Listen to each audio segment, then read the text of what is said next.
The biggest breakthrough in AI won't come from better algorithms or more data. They'll come from completely reimagining how we think about intelligence. Just like Newton revolutionized physics, we need to revolutionize our approach to AI. Here's how. I'm Evan Goldstein. I'm a licensed professional engineer and a data scientist. I'm building the AI Capitalist channel to talk to the leaders and thinkers like you about how we navigate this new world of machine intelligence. This is the first in a series I'm making called Deep Thoughts, where we explore the philosophical foundations needed to build a true artificial general intelligence. While most AI discussions focus on algorithms, processing power, and data structures, we're going to dive into the deeper questions that could unlock the path to AGI. In this first episode, we're going to explore how Newton's revolutionary approach to physics might hold the key to transforming AI development. We'll examine how 18th century philosophical assumptions from thinkers like Hume and Kant have unconsciously shaped our approach to artificial intelligence, potentially leading us down the wrong path. When Isaac Newton changed the game in the physical sciences, he didn't just shake up the academic world, he completely redefined how we ask questions about nature. He fundamentally transformed scientific inquiry during the scientific revolution by completely reimagining how we frame questions about the natural world. With his incredible vision, introduced the idea that we could understand the movement of objects through neat mathematical equations, even creating calculus to make this idea a reality. What might feel like common knowledge today was quite a revelation back in Newton's day. At that time, most scientists viewed the universe as a mysterious dance full of unpredictability and intrigue, not realizing the beauty of what mathematics could reveal. Before Newton made his groundbreaking contributions, thinkers like the ancient Roman philosopher Lucretius had a more qualitative view of motion. They believed that man-made fire was less impressive than lightning simply because fire came from the heavens. The understanding of physical phenomena at that time was a bit quirky, where each interaction was seen as a standalone event. Newton came along and turned his thinking on its head, boldly declaring that the quality of interacting things didn't matter much in the world of physics. One of his most exciting innovations was the introduction of the equation, especially in the context of change. He proposed that the opposing forces could be qualitatively equal. This clever yet simple idea allowed him to neatly align forces on both sides into his revolutionary framework. With remarkable insight, he focused on acceleration or momentum, which opened the door to a much deeper understanding of motion. Ultimately, it was his fabulous talent for asking questions through the lens of qualitative forces and quantitative forces that sparked a wave of discovery. It marked the beginning of a new era in scientific thought, one that continues to enrich our understanding even today. Let's take a moment to think about artificial general intelligence, or AGI. It's still in the early stages, and it's really figuring out what it wants to be. Right now, it's a bit unclear about its direction, grappling with the broad and somewhat fuzzy goals related to understanding how humans and computers interact. Without clear questions to tackle, it struggles to dive into inquiries that can lead to meaningful discoveries. The progress that AGI has made so far, like much of artificial intelligence, has leaned towards the ideas from nearby fields.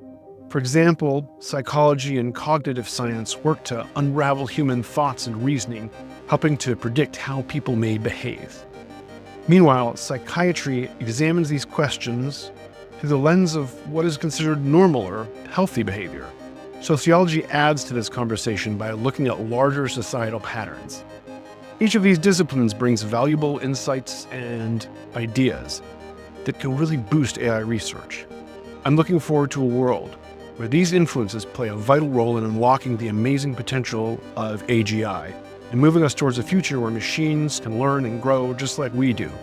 The biggest influence on how we approach AI research has definitely come from the business needs.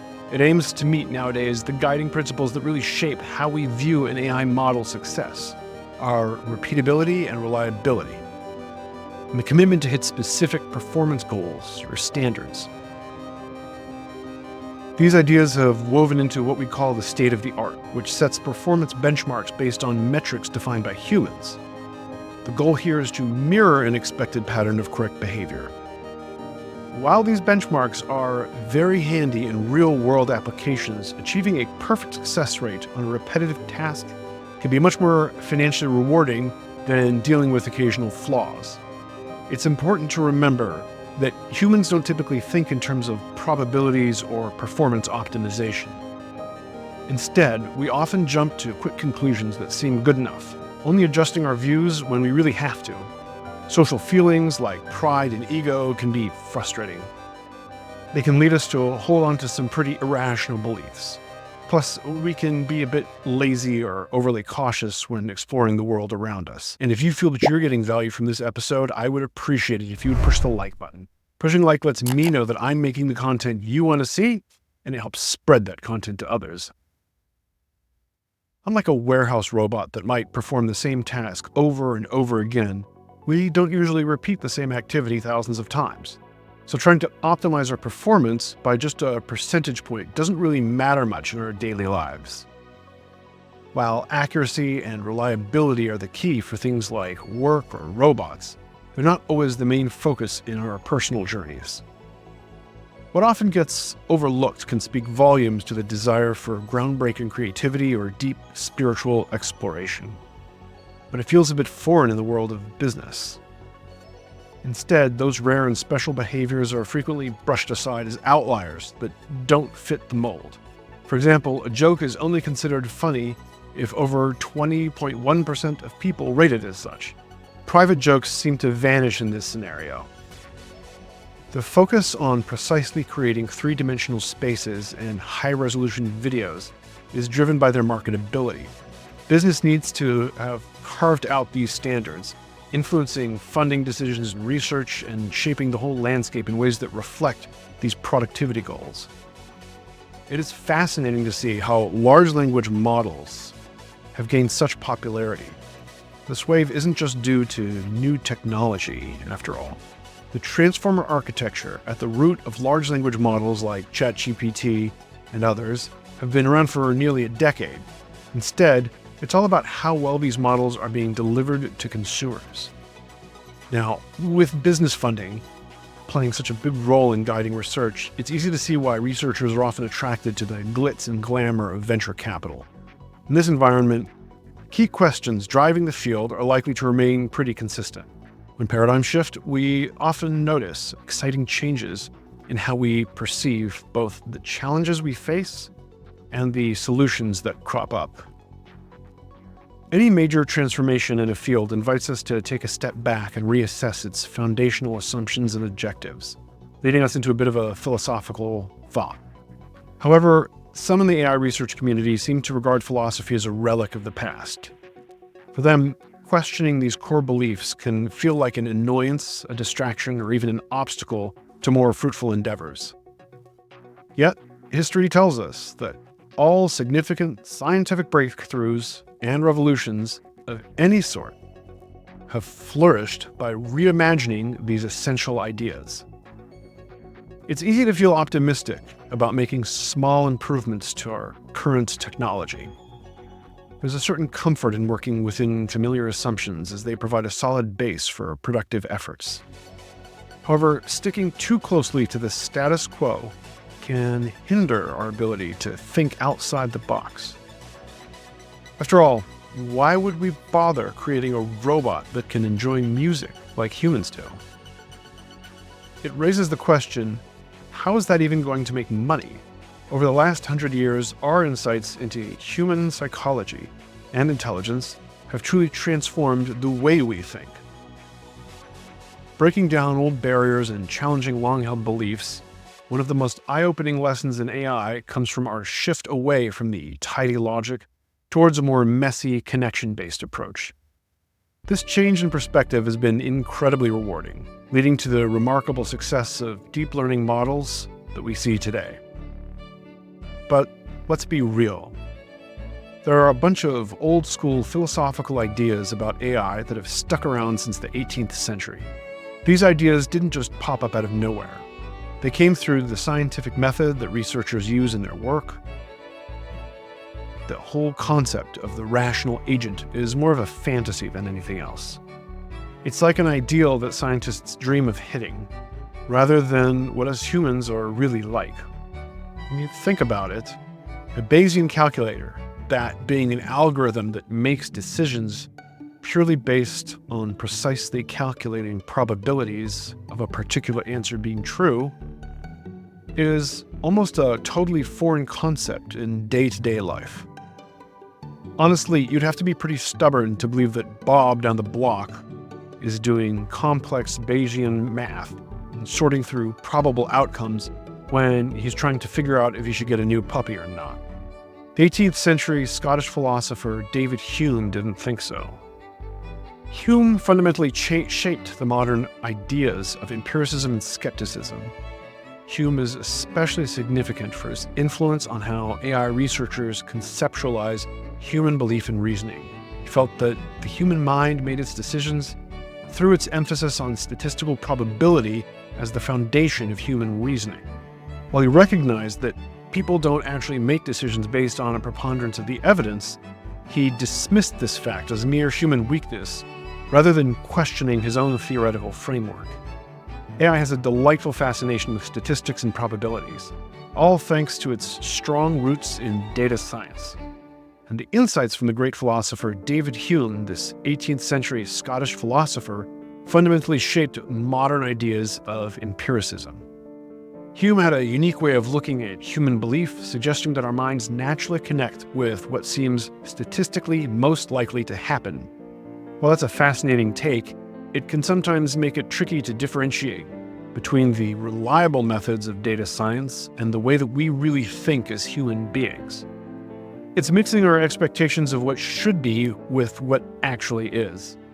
It's tough to say our minds function like a Bayesian calculator, especially when we spend almost 20 years trying to master those Bayesian calculations. Without that kind of specialized training, we can easily fall prey to various cognitive biases that might steer us off course. Even Hume, in his quest for understanding, mixed his vision of rationality with how things actually are in the real world. He noticed that people's lived experiences don't align with the idea that we make decisions based solely on the preponderance of evidence. Yet he brushed this aside, viewing it as a shortcoming of humanity rather than a flaw in his own thinking. It's interesting to note that even modern cognitive science sometimes misses the point. Since cognitive research often focuses on statistical outcomes drawn from groups of test subjects, the fact that people don't always think statistically can get lost in the mix. One fascinating philosopher who's had a big impact on artificial intelligence is Immanuel Kant. This remarkable 18th century German thinker from the Enlightenment made waves with his work Critique of Pure Reason, which completely transformed our understanding of knowledge. He argued that human minds are equipped with innate mental structures that shape how we perceive reality. This idea was groundbreaking in its time, but it's brought some interesting quirks into the world of AI. Kant cleverly pointed out that concepts like time and space, along with ideas like unity and necessity, are more about how our brains process things than what we get from the outside world. Because of this perspective, AI often relies on strict internal clocks, something we don't experience in our day-to-day lives. And it relies on fixed three-dimensional environments for robots to plan their actions. Plus, these insights have led to various mathematical and logical biases that contribute to the pretty intricate setups that we see in modern AI today.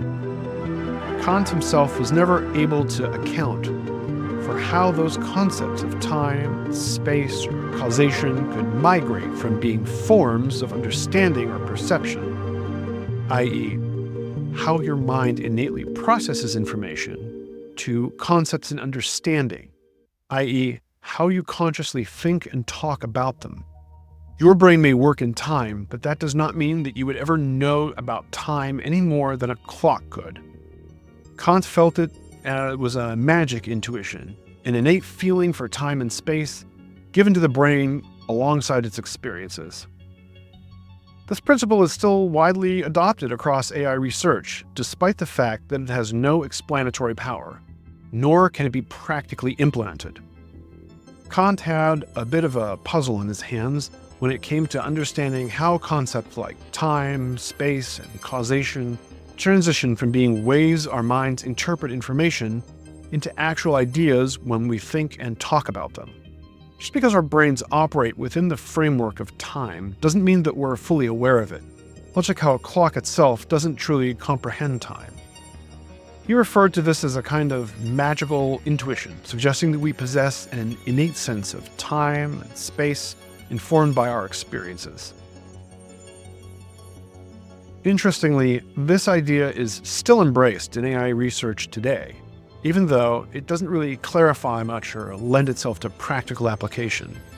The thinking features that can't be derived from sensory experiences have become fixed components based on the belief that our only pathways to knowledge are through the sensory experience or innate knowledge. Concepts which it isn't quite accurate as a consequence of these underlying design principles. AI agents tend to exhibit a lack of flexibility. They frequently encounter difficulties when faced with atypical or dynamic scenarios. The resulting AI systems are inflexible and unable to adapt to unusual or changing conditions.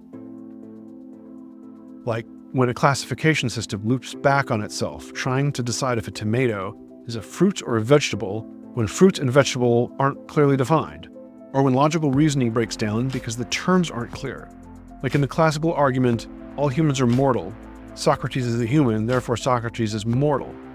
But what if we're talking about a robot named Socrates?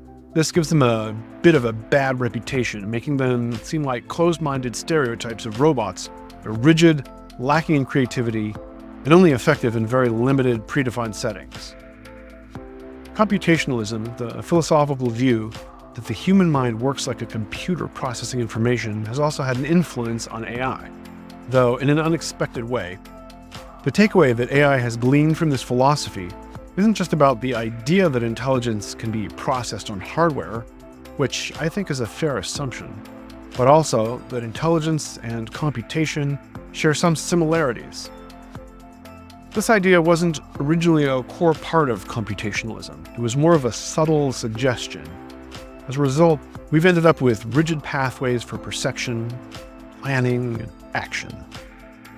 This makes it tricky for AI to contemplate a joke without actually sharing it, or to perceive something just to learn more about it, like studying finance to get a better grip on personal taxes. Even actions meant purely for learning, such as flipping a package to feel its contents shift, often don't occur unless they're deliberately programmed into the AI's design. These kinds of behaviors, which come naturally to humans, are typically either intricately added or simply absent. In AI systems, many people feel that AI's engagement with philosophy pretty much came to a halt when Kant, and with the exciting development of the scientific revolution he sparked later, occurred. Philosophers like Hegel, Nietzsche, Deleuze, and Bergson don't really play a role in the AI field. Even discussing postmodernism can feel like a no-go zone.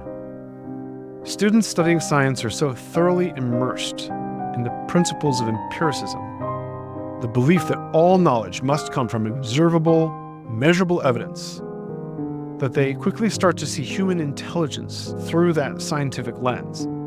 While these principles are absolutely essential for the work done in science, and they form its very foundation, it's intriguing how we've taken a set of cognitive tools tailored for one specific area and then applied them broadly to our understanding of the human mind.